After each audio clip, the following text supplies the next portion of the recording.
Hi folks, my name is Emmanuel John. Welcome to 12-Step Insights. Today we're going to be looking at the 7th step. Humbly asked him to remove our shortcomings. Just a bit of business. There is a spot down here for you to subscribe in the corner of the video. If you go up this way, there should be a link, Addiction Why They Use, for the books Addiction Why They Use and Addiction Am I Powerless. You can find them at addictioninthefamily.com. Please check out the rest of the videos on the YouTube channel. And if you have any questions, particular topic you'd like addressed, I'd be happy to do it for you. Just email me at whytheyuse@gmail.com or through the Facebook pages. You can find them with one under each one of the books' names, Addiction Why They Use and Addiction Am I Powerless. Feel free to send the questions through any of those places. So this is step 7 in the series. It's the 8th video in this series, after the structure of the steps first video. So humbly asked him to remove our shortcomings. For a lot of people, when they look at the old literature, the A literature, the big book, they don't see a lot on it. And that has led some people to believe that it's not much to do. After helping people and working with these things for over 30 years, it's a lot to do. There's a lot of work in the 7th step, because the 7th step is about letting go of some of our behaviors and some of our attitudes and some of the things we do that maybe hurt others and hurt ourselves. For many years, I thought that shortcomings and defects were two different things. And they may be, but they aren't, according to Bill Wilson, the writer of the steps, the author of the steps. So he was told to never use the same word to describe the same thing twice, to use different words to describe it. Somebody just taught him that in school. I'm not sure if it's a good or a bad thing, but that's what he did. So at first I thought that defect was something that we did that hurt other people, and that a shortcoming was something that we did that hurt ourselves. That wasn't what Bill meant, but it works.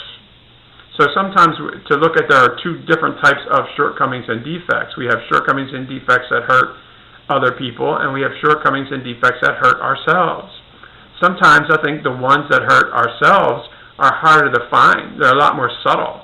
And nobody usually points them out to us. No one usually points them out to us because it's not bothering them. It's bothering us, and they let us bother ourselves as much as we want. Over time, it can lead to relapse, certain shortcomings and defects that are directed towards ourselves. The step could easily read, asked him to remove our defects.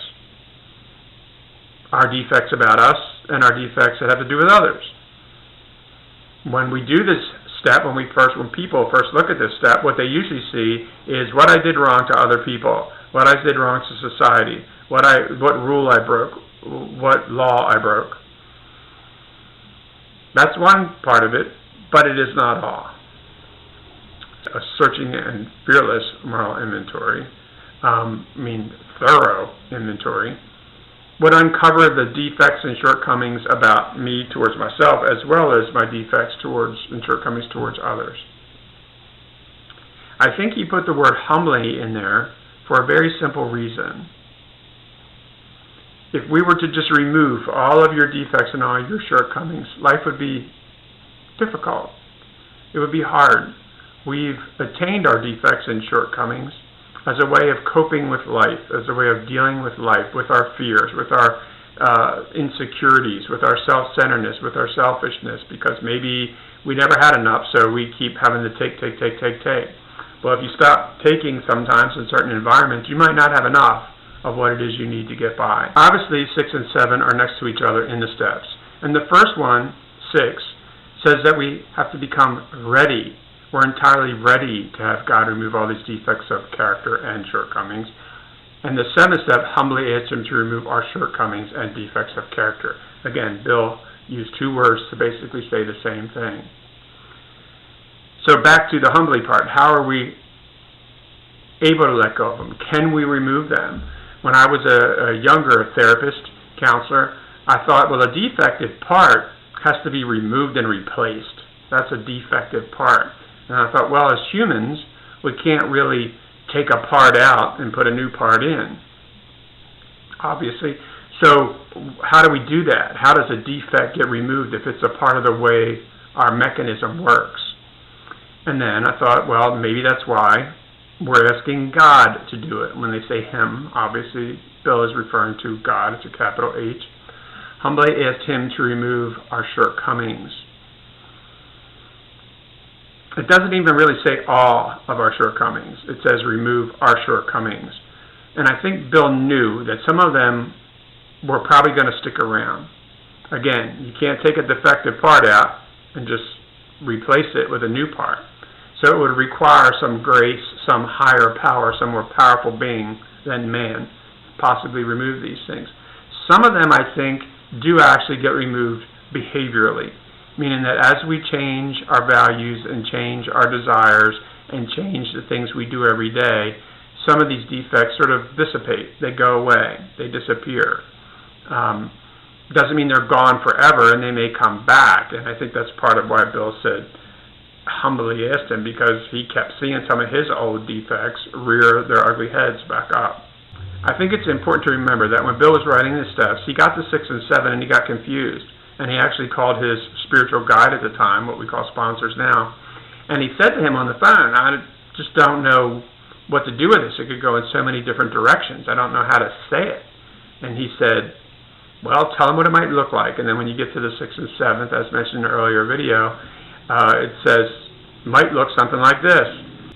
Bill wrote later that he had not done his 4th or 5th step until he was about 5 years sober, which is a year and a half after he wrote the big book of Alcoholics Anonymous. So he wrote these steps not having worked them. He didn't work them, then wrote them down. He described the process the best he could, and then the people went ahead and did them. So there was still a lot for him to learn about this process, and he was 4 years sober when he wrote the book, which anybody who's been sober longer to that knows what a miraculous feat writing the big book was for the short amount of recovery time that he had at the time. It is true that we have the right to be as miserable as we want to be and as unhappy as we want to be. That is our right. Someone told me as a young man that even the Constitution only guarantees you life, liberty, and the pursuit of happiness, that you can't have happiness. There's no guarantee. No one can guarantee it for you. The shortcomings that affect ourselves and the defects that affect ourselves, I believe, are the things that interfere with happiness. Say I have a defect where I like to eat ice cream a lot, and that is going to make me fat. Well, it's okay if I want to be fat. That's my right to be fat, but it may hurt me later. There may be things I can't do because I'm fat. There may be things that health things that happen to me because I decide to have the extra weight, like diabetes. Those are my choices. But just because I'm allowed to do it doesn't mean I should. Sometimes a defect of character presents as not knowing how to love ourselves and take care of ourselves. And to say, hey, God, I'm willing to turn this not being able to take care of myself thing over to you. Help me with it, to make these changes, to help me be healthier, more well person, more comfortable person. So how do we even know what they are? Maybe we don't, if we're humble about it, we say, I don't have to even know what they are. I just would like God to remove them for me, please. As I talked about in the 3rd step, my 3rd step prayer that I wrote a long time ago, 30 years ago, was, God, make me want what you want me to want, because I don't know what to want. And in regards to the 7th step, it could be as simple as, God, help me retain only the good aspects of my personality and to stop practicing or let go of some of the old ones. So this is deep stuff. It's very deep, and I'm not going to be able to give it all to you in this step. My caution to you is not to sell the 7th step short, because you'll hit a wall later in your life and you'll wonder what happened. It's because you didn't look at some of your personal defects and shortcomings, those things that affect yourself. Yeah, we want to fine-tune the ones that affect other people. Maybe we make people very uncomfortable when you come in, and then maybe you make people only a little uncomfortable later. Then maybe you don't make people uncomfortable at all. Then maybe you make people actually feel better when they're around you. So the fine-tuning of it, the process, it's not an event. It's not going to happen. I've interviewed and done studies, research with people with many, many years, 40-plus years of recovery time, and they were all still working on these things. So you're not going to get them done. Doesn't mean you don't continue to work on them, and it doesn't mean that some of them aren't gone. They will. Some of them will disappear in time, but you will still have to be vigilant at them. And it is my sincere belief that personally directed shortcomings and defects will interfere with your long-term recovery. It is very hard to be happy and stay clean and sober if we don't like who we are, and if we don't know how to take care of ourselves, love ourselves, and be forgiving with ourselves when one of those old defects do pop up. Driving down the road and you tell somebody to F off. Well, yeah, okay, don't do it as much as you used to do it. So it's not about quitting it forever and being done with it, because people are going to drive like jerks. So every once in a while that may come out. But what we're trying to do, and maybe at that moment when something like that happens, you can say, God, take that away from me. And then eventually you just start going, giving people dirty looks, and then other times you just go, oh, you roll your eyes, and then one day somebody does something, and the person in the car with you starts yelling at them. And you realize, whoa, I'm not doing it. So some of those things change. They change over time, but that's, I think, the grace of God sort of plucking them out of ourselves. This is what I talked about in the fourth step, about we were going to take and turn all this stuff over to God in the third and fourth step, and we're going to let Him deal with it. And then the fourth step, and so on, sequential steps, we're going to come back and take little pieces at a time.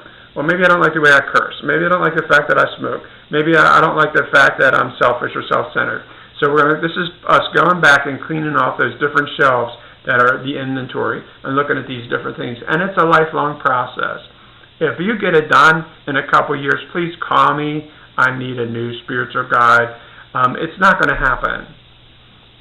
We're not here to be perfect. If you stop using and drinking, what you'll get is a chance at the same life that everybody else gets. If you work the program well and thoroughly, you will get a life, some say beyond your wildest dreams, but everybody can have a life beyond their wildest dreams.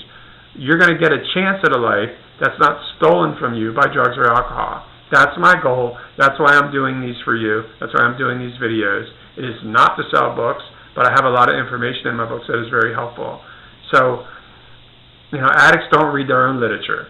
So this isn't what this is about. This is about you getting well, you being happy, you being comfortable, and you suffering less. That's my hope for you. Okay? So keep at it. Keep up the good work. I know it's hard in these times with social distancing and less meetings and stuff. Look at the videos. Watch this video. Share this video. Go look at other videos. Search it in a little bit. Maybe read a book about it. One of the pieces of literature that's sitting on the table that you haven't read yet. It's valuable stuff, and recovery is worth it. I've never seen a person who had it and worked it say it wasn't. And I've been around the field for a very long time.